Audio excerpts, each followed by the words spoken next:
when my own daughter stood on my porch and said, "Mama, you're not welcome here anymore." I didn't cry. I wiped my hands on my apron and smiled. By sunset, the police report had her name on it. Not mine. That was the day the line between love and survival got drawn. Harlan Greavy stomps into my kitchen like he's the one paying the bills. The sound of that pantry door hitting the wall makes the dishes in the cabinet tremble.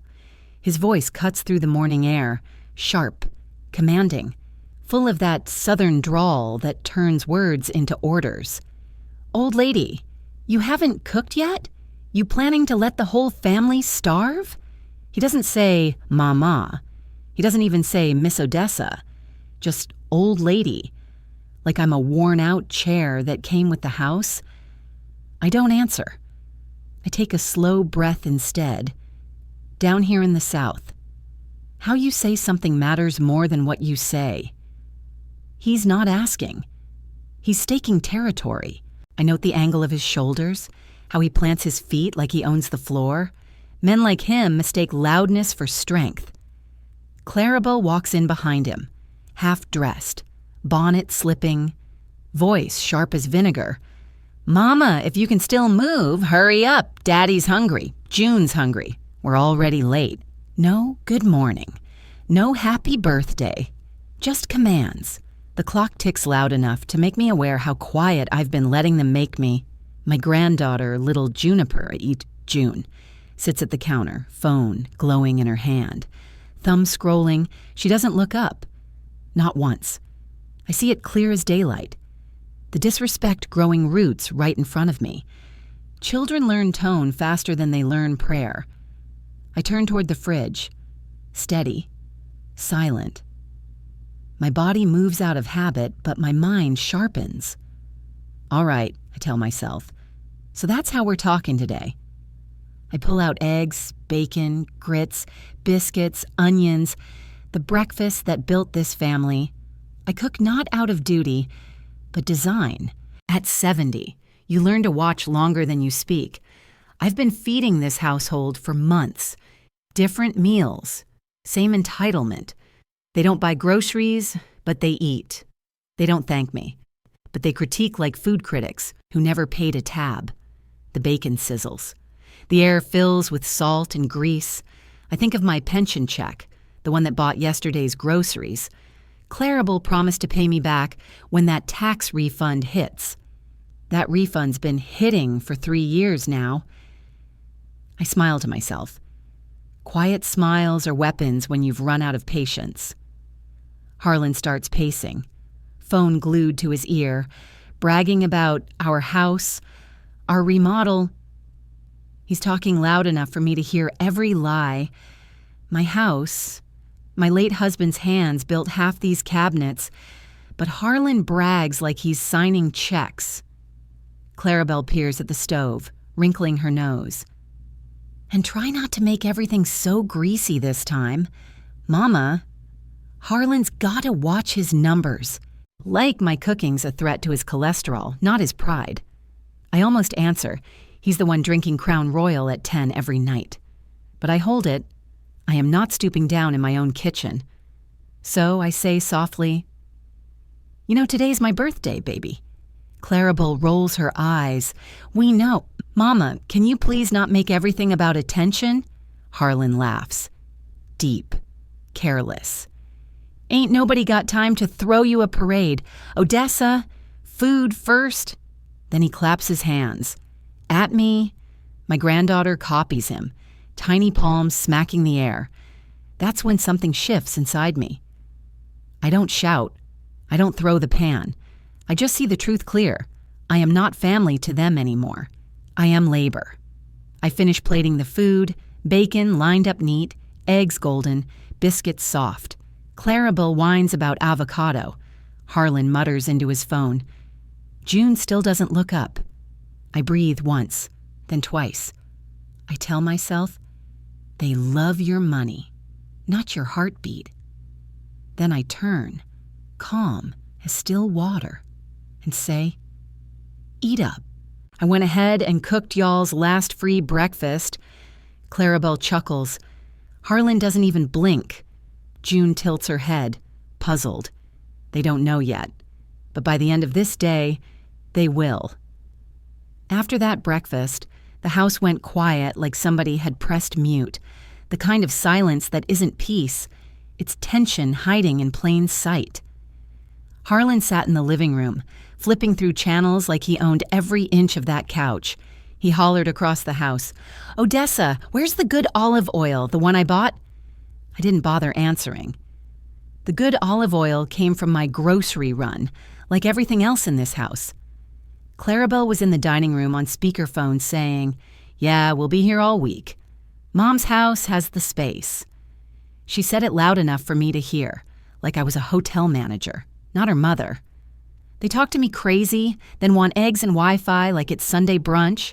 I watch how they move, how Harlan keeps opening my cabinets, checking what's his, how Clarabelle leans back in my dining chair scrolling through her phone, like this house came with her marriage license. I realize this isn't new. It's a pattern I've been excusing for too long. When they first showed up with boxes last year, Clarabelle said, "Just till we figure things out. Mama, you know we wouldn't ask if it wasn't serious." I hugged her tight and said, "Baby, you always got a place with me." I meant it. I didn't know a place meant taking over my whole life. Within 2 weeks, Harlan had changed my Wi-Fi password for security. Suddenly, I had to ask permission to get online in my own house. He even moved my late husband's photo off the mantle, said he needed room for the new soundbar. I told myself it was nothing, but something inside me cracked when that picture disappeared. My husband built this home, board by board. Now his face was tucked in a hallway like an afterthought. I look back and realize that was the first warning. Every small thing added up to one big thing, me disappearing in my own home. I told myself they were stressed, that times were hard. But truth is, I was scared of losing them, so I let them take pieces of me instead. By noon that same birthday, Harlan stretched his legs under my dining table, talking loud. "So what's for lunch? Odessa? You started anything yet?" He dropped my name like he was doing me a favor using it. Clarabelle didn't even glance up. "Mama, make something light this time." He's watching his cholesterol. I could hear my heartbeat thudding in my ears. June looked up from her tablet and said, "Grandma, hurry, I'm hungry." No, please. Just a command. Same tone as her mother. I stared at that little girl and thought, Lord, she's learning fast. My own child had passed the disrespect down like a family recipe. I took a deep breath. "Lunch is sandwiches and fruit," I said. "Fix your own plate." Now Clarabelle blinked like I'd spoken a foreign language. Harlan muttered, "She must be losing it." But I stood still. That one small refusal felt like breaking a spell. A few months earlier, Clarabelle had convinced me to add her name to my account. "It'll be easier. Mom, I'll pay bills for you." She said it like she was helping, but I started seeing things that didn't add up. The energy bill still hit my card. The water bill, too. When I asked, she smiled and said, "Oh, that must be an old auto pay." So I went to the bank myself. The teller leaned in and whispered, "Ma'am, there have been several cash withdrawals." I didn't say a word. I just asked for copies. Every page printed and dated. I took them home and slid them into a manila folder. People think silence means weakness, but silence can also be strategy. You don't need to raise your voice when you hold proof. That afternoon, after their little lunch show, I stood by the sink and said calmly, "After tonight, y'all need to start looking for somewhere else to stay." Clarabelle stared at me like I'd cursed her. "You serious? Mama, on your birthday?" She played innocent, twisting guilt like a knife. Harlan laughed. "You think you can just tell us to go? This house standing 'cause I keep the taxes straight?" My voice didn't even shake. The tax office knows my name. Harlan. Always has. He went quiet, but his jaw flexed. June's eyes went wide. First time she'd ever seen her grandma talk like that. Later that day, I went to my bedroom, shut the door, and pulled out that folder from the closet. Inside were those bank statements, photos of bruises I'd hidden under sleeves, and a card. Deputy Merle Taggart, East Baton Rouge Parish. I'd already made that call weeks ago. They just didn't know it. They think I'm scared to lose them. They don't realize I stopped being theirs the day they tried to erase me in my own kitchen.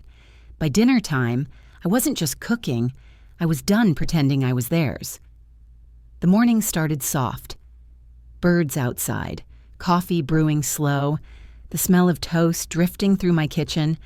I was folding the same dish towel I'd used since my husband was alive when I heard the slam. Not a knock, not a bump, a slam. Harlan's voice came right after. "Odessa, what the hell is this?" His boots thudded down the hall, that heavy, entitled sound of a man who's never been told no.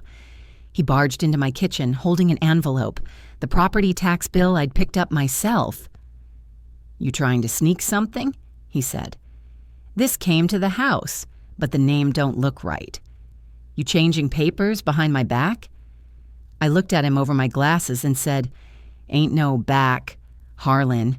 It's my house, my name, my taxes."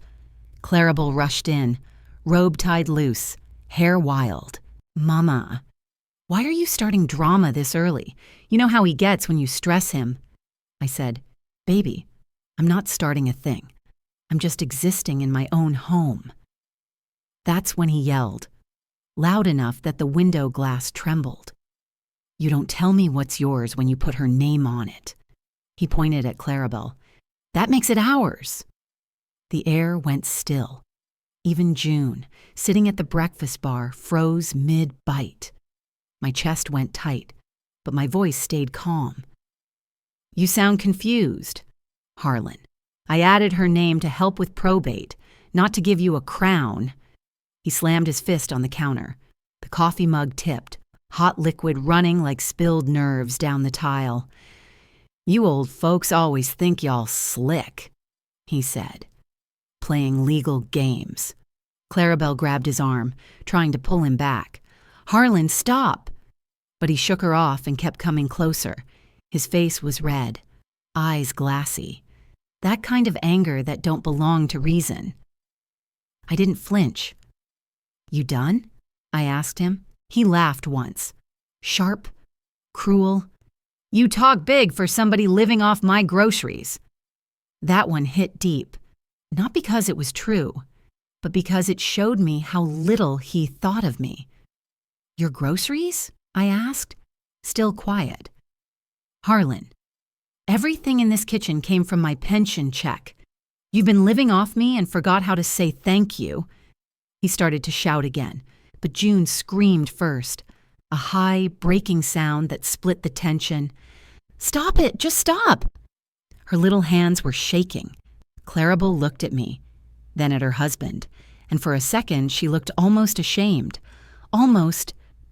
I told June, "Baby, go to your room." She ran off crying, and the sound of her feet on the stairs hurt worse than any insult. When the house fell quiet again, I said, "This right here, this moment, it's the last time you ever raise your voice at me." Harlan scoffed, but he saw something in my eyes that made him step back. Clarabelle crossed her arms. "Mama, you can't just kick us out. Where are we supposed to go?" I wiped the counter. Slow, deliberate. "That's between you and God, baby. You got 48 hours. She opened her mouth like she was about to argue, then shut it. Harlan stormed out, cussing under his breath. The front door slammed hard enough to rattle the dishes. I stood there, alone with the smell of burnt toast and the sound of silence settling back in. My hands were trembling, but my heart was steady. I whispered, You teach people how to treat you, and today's lesson just started. I walked to my bedroom, pulled that manila folder from the closet, and laid it on the bed. Inside, bank records, photos, copies of every receipt they ever used my card for. I added today's tax bill to the pile. Then I made one call. Just one. "Deputy Taggart," I said, "we need to talk again." By noon, I was back in my kitchen, brewing fresh coffee.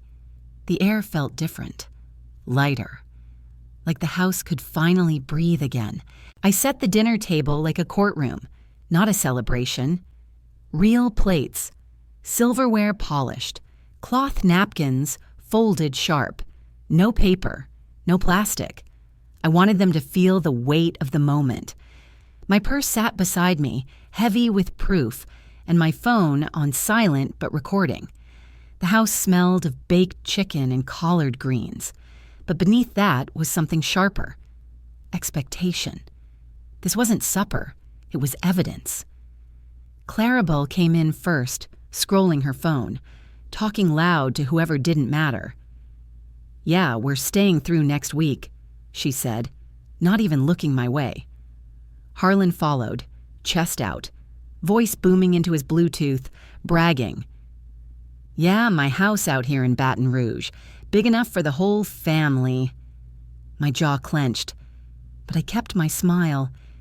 Even June noticed something different. The way I was dressed. Earrings on, hair done, lipstick perfect. She sat quiet, eyes darting between us like she knew a storm was brewing. Then Harlan snapped his fingers. "We eating or what?" He barked from the chair like a man at a diner. No please, no offer to help. Clarabelle sighed and said, "Mama, can you not make this a thing tonight? I'm tired. Just fix the plates so we can relax." The way she said it, like I worked for her, burned slow in my chest. I set the serving spoon down and looked at both of them. "I am not your help." The silence that followed could have cracked glass. Harlan's hand froze mid-air, and Clarabelle blinked, confused. June looked at me like she'd just seen me for the first time. I didn't raise my voice. I didn't have to. That one sentence changed the air in the room. Clarabelle laughed nervously. "Mama, what's all this? Why you acting brand new?" I folded my hands and said evenly, "You don't speak to me with respect. You treat my house like it's yours. You spend my money and tell people you're taking care of me." Each sentence dropped like a hammer. She gasped. "Why are you embarrassing me in front of my husband and child?" I said. "I'm not embarrassing you, baby. I'm naming what's already true." Harlan chuckled low. "Ain't nobody stealing from you, Odessa. We keep you straight." He used my name again. Too smooth, too smug. That's how men cut you down, softly, like a paper slice you don't feel till it bleeds. I told him, the slap ain't always physical. Sometimes it's in the tone. Then I reached for my purse, pulled out the printed bank statements, and laid them on the table.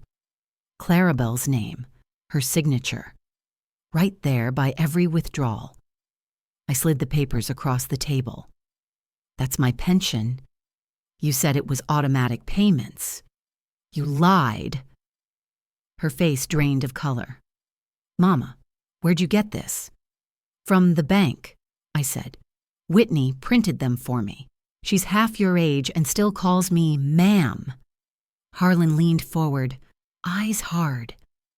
"You think this paper's enough to tell us what to do?" "It's enough to tell the police," I replied. Clarabelle's mouth fell open. "You called the police on your own daughter?" "No," I said, calm as prayer. "I reported a crime. The law don't change just because blood's involved." The clock ticked loud between us. I stood, pushed my chair in, and said, "You got 1 week to figure out where you're going. I'm done." Clarabelle started crying, loud and messy. "You putting your own child out?" I shook my head. You're nearly 40, sweetheart. I'm 70. One of us is too old to act like a child, and it ain't me." June's fork clinked against her plate. She didn't move. Her eyes filled with something I hadn't seen before, understanding. Harlan rose slow, leaning close, voice low enough for just me. "You really think anybody's gonna believe you over us?" I looked him dead in the eyes. "Baby, I already reported it." He blinked. "Clarabelle stopped crying," June whispered. "Grandma." I smiled. "Eat up," I said. "This might be your last supper in this house." By morning, this wasn't family business anymore. The morning sun hadn't even cleared the magnolia tree when I saw blue lights flash through my lace curtains. Tires crunched the gravel in my driveway, and my heart knew, before my mind caught up, this wasn't a visit, this was a move. In Louisiana, when a sheriff's car parks by your azaleas, folks notice, curtains twitch, gossip grows legs. My name, my story, was about to be public record. 2 deputies stepped out. One older black man with steady eyes and quiet authority. The other, younger, white, arms crossed like he'd already picked a side. I watched the older one first. Experience tells me who in the room sees you and who just sees a file. June stood on the porch in her pajama shorts, rubbing sleep from her eyes. "Grandma, what's happening?" she whispered. But before I could answer, Clarabelle and Harlan were already outside, dressed too neat for surprise. That told me all I needed. They called the law before breakfast. The older deputy said, "Ms. Odessa, we got a wellness call, possible elder neglect or financial exploitation. Mind if we talk a minute?" I didn't move right away. I just looked straight at Clarabelle. She avoided my eyes. Her voice came out all soft and shaky, fake as perfume on mildew. "Officer, my mom has been confused lately. She's accusing us of stealing. We've been helping her. I just don't want her to get hurt." Harlan folded his arms and added, "We've been taking care of her, making sure the bills get paid. Yesterday, she started threatening to put us out. This is a family home, and she's not herself right now." "Family home," he said, like my signature was community property. I felt something inside me go still, not fear, but insult. Lord, I thought, they're really trying to bury me alive in my own story. I took one breath and straightened my back. "Deputy, I'm fine," I said. "I cook my own meals. I walk steady. I handle my bills and medication. I am not confused. I am tired of being disrespected." I turned to the older deputy, made sure he was listening. I did. However, find unauthorized withdrawals from my pension. I've got documentation with signatures and timestamps. I'd like that noted in your report. Clarabelle's face went pale. "Mama, what are you doing?" "Speaking clear," I told her. "I can still do that." Then I looked at June, and this child's been living in a house where grown folks curse and yell every night. Yeah, and you can write that down, too. June blinked, tears threatening. Somebody finally told the truth out loud. The deputy nodded slow. "Let's step inside," he said. I opened the door wide. "We'll be civilized," I told them. "That's control. Setting the tone in your own space. Inside." I handed over a manila folder. The papers inside were crisp, copied twice. One for me, one for the system, each page highlighted, each date circled.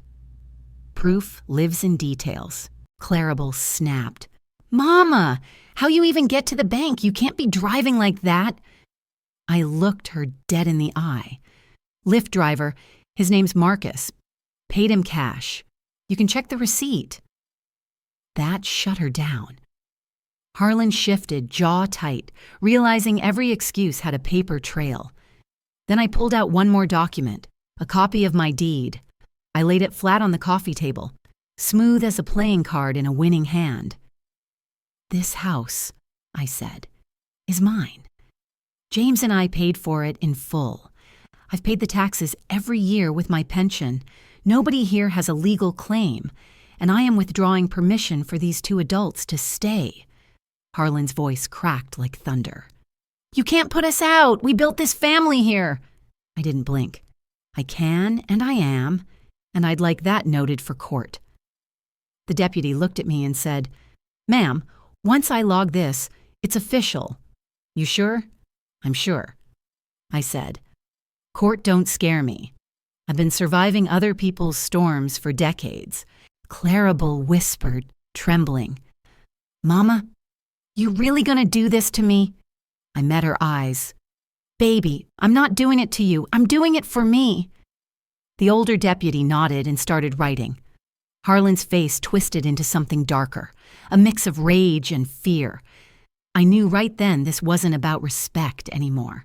It was about territory.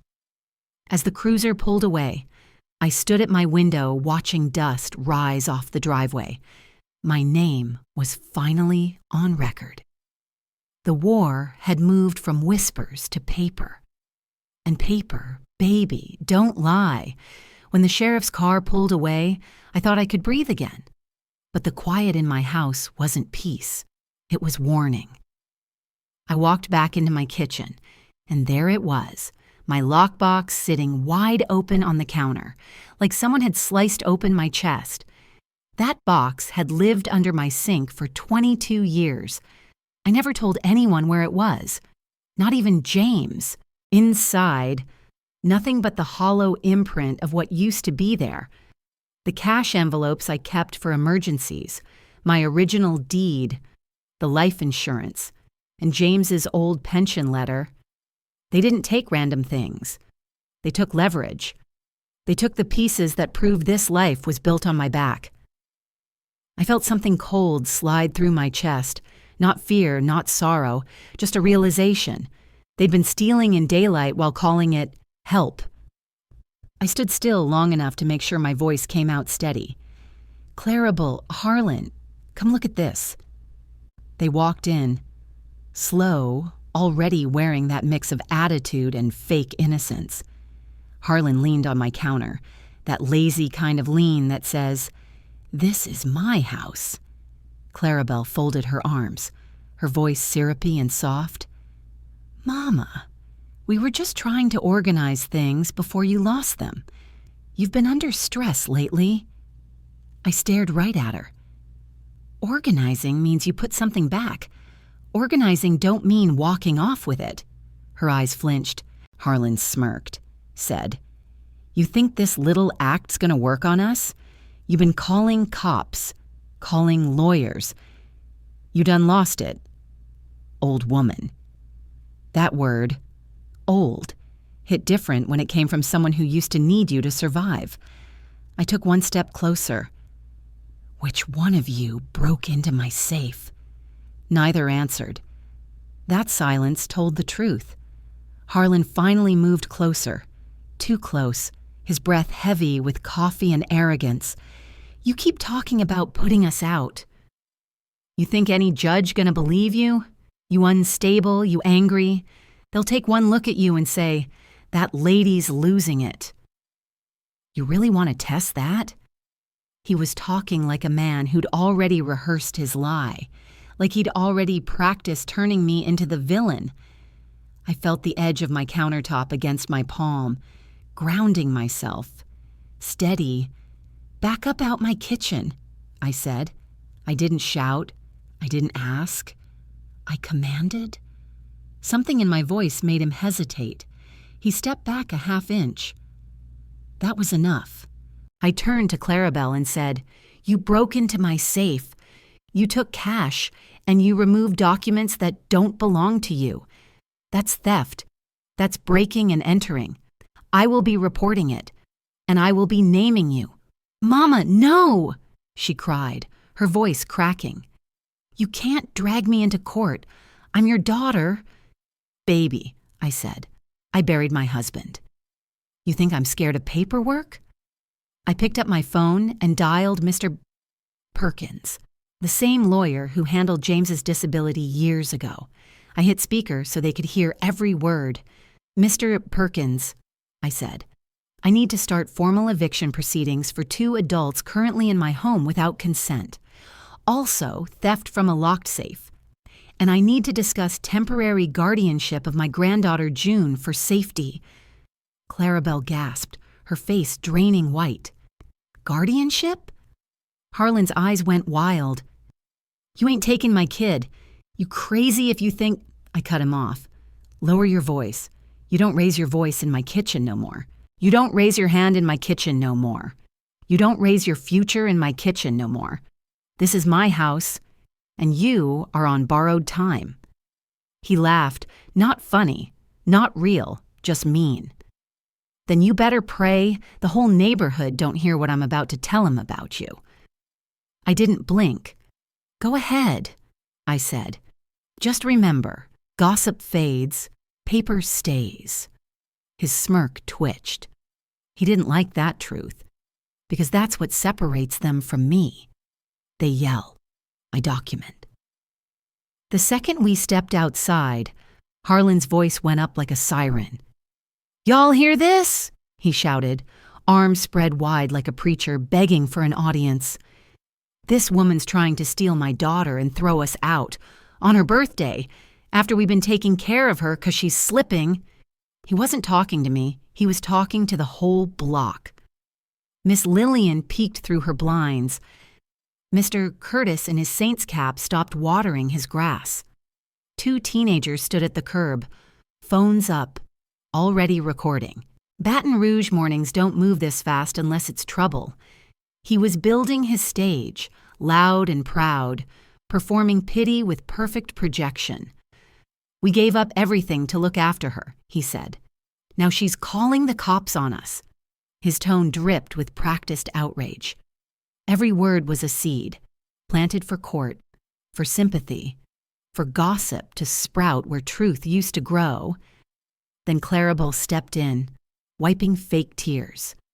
Mama, please, she said in that trembling church voice she uses when she wants to sound holy. You've been forgetful lately.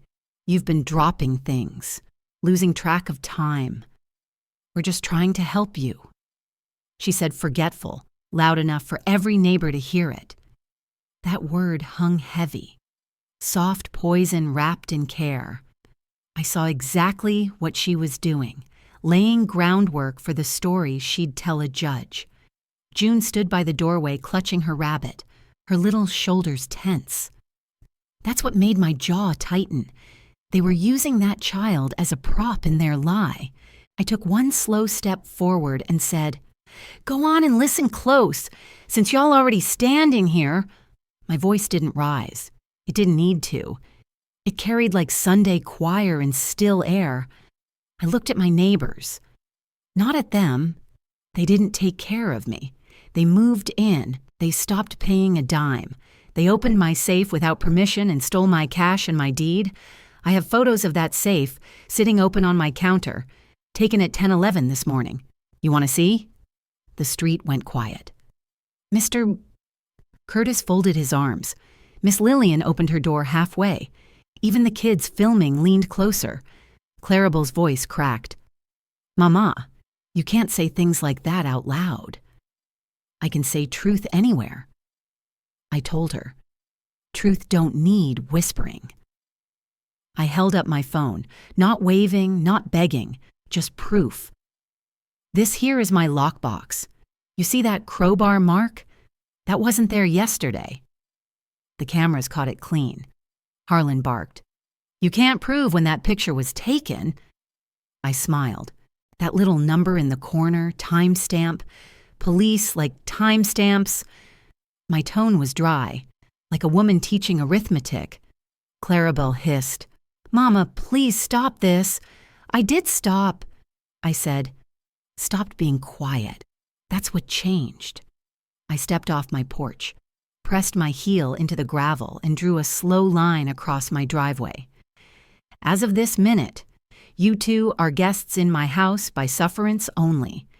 You have 48 hours to pack what's yours and leave. Anything of mine stays. Anything of June stays. You will not take that child off this property until a judge says otherwise. Because I am filing today." People gasped. A whisper rolled down the street like thunder under breath. Harlan laughed loud and mean. "You can't just evict family with your little church talk." I looked him straight in the eye. "Watch me." He leaned close, voice low, breath sour with spite. "You think they'll still love you when I tell them what you did to your own child back in '96? My chest went still. The year hit me like a bell. Sharp, cold, exact. He thought that number could break me. But I looked at him and said, "You go ahead, baby. Because everything you think you know about 1996, I kept the proof." When Harlan said 96, the air went still like somebody turned the sound off. Even the cicadas quit buzzing. Then the neighborhood started breathing again. Low, uneasy. Miss Lillian crossed her yard and said softly, "Baby, call them police, get it written down." She didn't raise her voice, didn't need to. Around here, paper is protection, and silence gets you buried. Mr. Curtis folded his arms by my porch and muttered, "I'll stay right here, just in case." That meant I wasn't alone. Harlan paced like a caged animal, phone to his ear, spitting lies into it. She's losing it, threatening us, saying we stole her money, and he was trying to shape the story before the ink even dried. Clarabelle just stood there trembling, her eyes darting between me and the street. Not shame, not guilt. Fear. Fear that control was slipping. That mask she wore all these years, the good daughter, the helper, was cracking. I dialed 911 myself, voice steady. "This is Odessa Merrick," I said, "reporting theft and forced entry into my private safe. Suspects are relatives, still on scene. I have time-stamped photos." I didn't say family issue. I said crime. The dispatcher asked if anyone was armed. "No," I said, "but one of them carries pride like a loaded weapon." When the patrol car rolled up again, blue lights flickered over my magnolia tree. 2 officers stepped out, one gray around the temples, one young and sure he knew everything. I asked the older one, "Your body cam on?" He nodded. Good. That's how truth survives these days. Harlan jumped right in, slick as oil. "Officer, we're caretakers. She's been confused, accusing us of stealing. She's talking about taking my stepdaughter away." He said, "in danger," like it was a sermon. The younger cop's eyes flicked toward me with suspicion, and that's when I cut in. "I am the homeowner." I said, "They are not on the deed, not on my mortgage, not licensed to care for anyone. I have photos of the damage, and I intend to file for eviction and emergency custody of my granddaughter. I'll need your card." The older cop turned to Harlan. "You got any paperwork says you live here?" Harlan stuttered. That hesitation was better than a confession. Clarabelle started crying again, loud this time, theater tears up for the cameras she thought she could still control. The officer wrote everything down. "Ma'am," he said, "since you've given verbal notice with witnesses, you can enforce 48 hours. After that, it's trespassing." Clarabelle's face twisted. "You're just gonna let her throw us out? We got nowhere to go." "And that's between y'all," the officer said, walking toward his car. She turned on me then, voice sharp and cracking. "You can't do this to me, Mama. You can't make me look like this in front of people." I looked at her, tired in my bones but calm. "You did that yourself, baby." I just turned the lights on. Her lip trembled. "You owe me. After everything I've been through, you owe me some kind of help." That word again, Oh, it landed like a brick in my chest. I've paid your bills, bailed your man out, fed your child, lied to family for you. You ain't owed. You've been covered. She blinked, and something in her broke. So you're picking June over me? I'm picking the one who still has a future. Inside the house, the officers handed me 2 cards. Call if there's trouble, they said. Harlan stood on the curb, fists clenched, whispering into his phone again. I could tell he wasn't done. Men like that never are.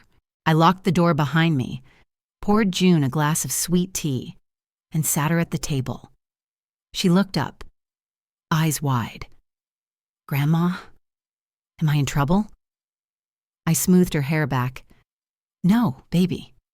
You're the only one who ain't. I opened my folder. The medical forms, the receipts, the photo of my busted lockbox, and spread them like armor across the table. Every page was a defense, every line a shield. I whispered to myself, they think 96 buried me.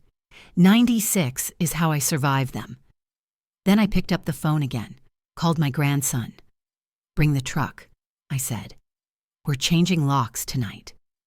Finally, I called the lawyer I hadn't spoken to in years. I'm ready to reopen the file, I said quietly, the one from 1996, with my name and Clarabelle's. Outside, I could hear Harlan's voice carry down the street. She thinks she's queen of this block. He's wrong. Queens don't think, they act. And I was already filing. It's Monday, just before noon. Baton Rouge feels heavy, like the air itself is waiting. The kitchen clock ticks slow but certain. 48 hours since I drew that line in the driveway.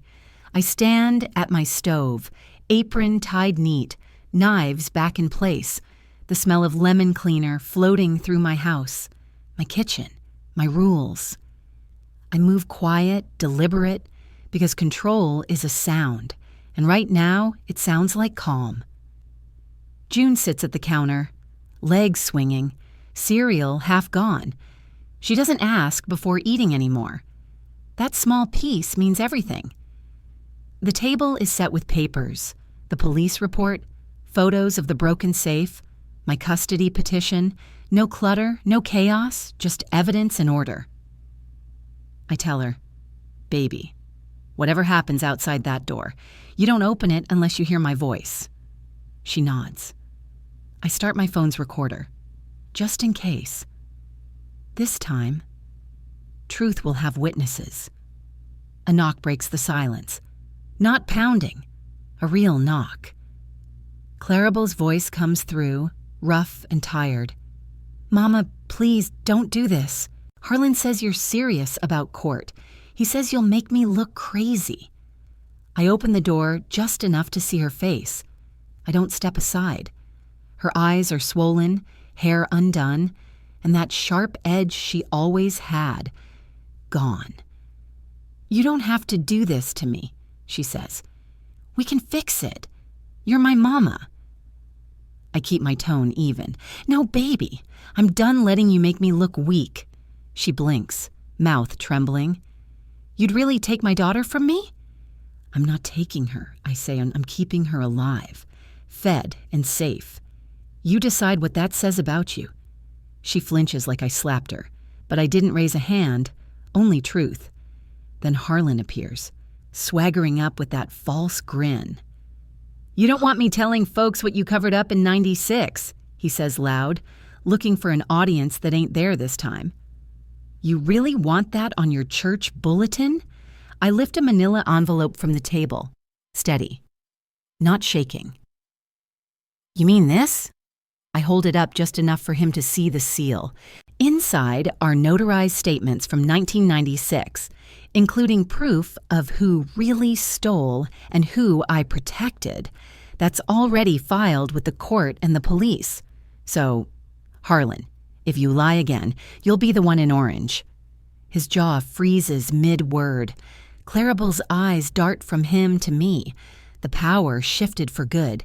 I hand Clarabelle 2 papers, the trespass notice and the custody filing. "You're not to enter this home again without a judge's invitation," I say. "All contact goes through the court." She whispers, "You're really doing this." "I already did." Her voice cracks. "People will say you chose money over blood." I meet her gaze. "No, I chose the only part of this bloodline still innocent." She stares, speechless. Across the street, Miss Lillian stands with folded arms, nodding once. Quiet approval. When they leave, I close the door and bolt it. I lean there a moment, not in weakness, just release. Then I stand up, take off my apron, fold it neat, and lay it on the counter. I clean the sink, open the windows, and let Baton Rouge air rush in like freedom. June pads and barefoot. Voice small. "Grandma, are we safe now?" I smile faintly. "We're safer than yesterday." I fix her a real lunch, not food made from anger, but love. The smell of cornbread and butter fills the kitchen, replacing the stench of all that's gone wrong. We sit together. I tell her, "Your mama's sick in ways love can't heal fast. My job is to keep you safe until she learns better. You'll have a bed. You'll have peace. You'll never be yelled at in your own house again." She nods, quiet, trusting. And for the first time in years, the house feels like home again. I gather the court papers, slide them into a new lockbox, photograph it, and send the picture to my lawyer and grandson. This time, I won't be the only witness. Then I say aloud, mostly to myself, "They called me old like that meant powerless, but old just means I've lasted longer than their lies." I stand tall in my kitchen, breathe deep, and let the clock tick past noon. Deadline met, story told. This house is mine again. The house was finally quiet, but silence has a memory. I stood by the window, watching the mailbox flag rise, one envelope missing. Someone had already opened what wasn't theirs. My heart didn't race, it steadied. Because if they found what I think they found from 1996, then the real story's about to begin.